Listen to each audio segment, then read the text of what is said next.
तसेच 2013 साली त्यांनी महाराष्ट्र शासनाच्या दिव्यांग वित्त व विकास महामंडळावर संचालक म्हणून काम केलेलं आहे.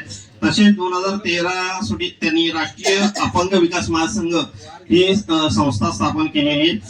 आपल्या पुढील कारकिर्दीत शुभेच्छा देतो आणि माननीय महापौर महोदयांना विनंती करतो की त्यांनी श्री अशोक भोयर यांचा या ठिकाणी सत्कार करायचा.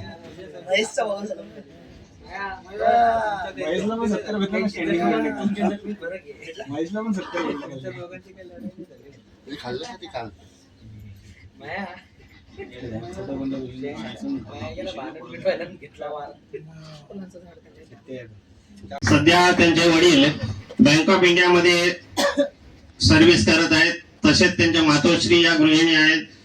त्यांनी चौथ्या प्रयत्नामध्ये UPSC उत्तीर्ण झालेले आहेत.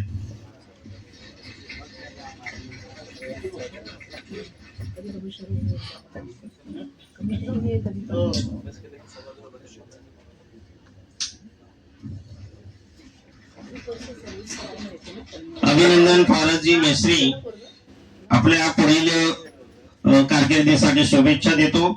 त्यानंतर पुढील आपले जे कॅन्डिडेट आहेत शिवम सीमा राजेंद्र वखरे, ऑल इंडिया रँक 651. माननीय आयुक्त महोदयांना विनंती करतो की आपण श्री शिवम वखरे यांचा सत्कार करायचा आहे. शिवम वखरे यांचे प्राथमिक शिक्षण गुरुकुल विद्यालय कल्याण येथे झाले. माध्यमिक शिक्षण होली क्रॉस शाळा डोंबिवली या ठिकाणी झालेलं आहे. ज्युनियर कॉलेज बिर्ला महाविद्यालयामध्ये त्यांचे ज्युनियर कॉलेजचे शिक्षण झाले. तसंच महाविद्यालयीन शिक्षण त्यांचं रुईया महाविद्यालय या ठिकाणी झालेलं आहे. त्यांचे वडील आणि आई दोघेही पत्रकार आहेत. वडील श्री क्राईम बॉर्डर चे संपादक आहेत, तर आई श्री स्वामी सखा या मासिकाच्या संपादिका आहेत. त्याचबरोबर त्या क्रीडा शिक्षिका आहेत, एका शाळेमध्ये क्रीडा शिक्षिका आहेत. श्री शिवम वखरे यांनी तिसऱ्या प्रयत्नामध्ये UPSC उत्तीर्ण झालेले आहेत. श्री शिवम वखरे यांचं या ठिकाणी अभिनंदन होत आहे.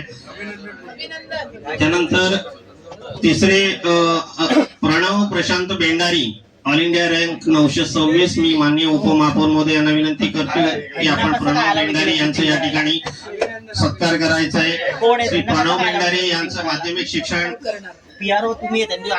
सुभेदरवाडा शाळा कल्याण या शाळेमध्ये झालेले आहे. तसेच त्यांचं महाविद्यालयीन शिक्षण रुईया महाविद्यालय मुंबई या ठिकाणी झालेले आहे. त्यांनी UPSC ची तयारी करताना 12वी पासूनच अभ्यासाची सुरुवात केलेली होती. त्यानंतर ग्रॅज्युएशन नंतर त्यांनी पूर्णवेळ यासाठी अभ्यासासाठी देऊन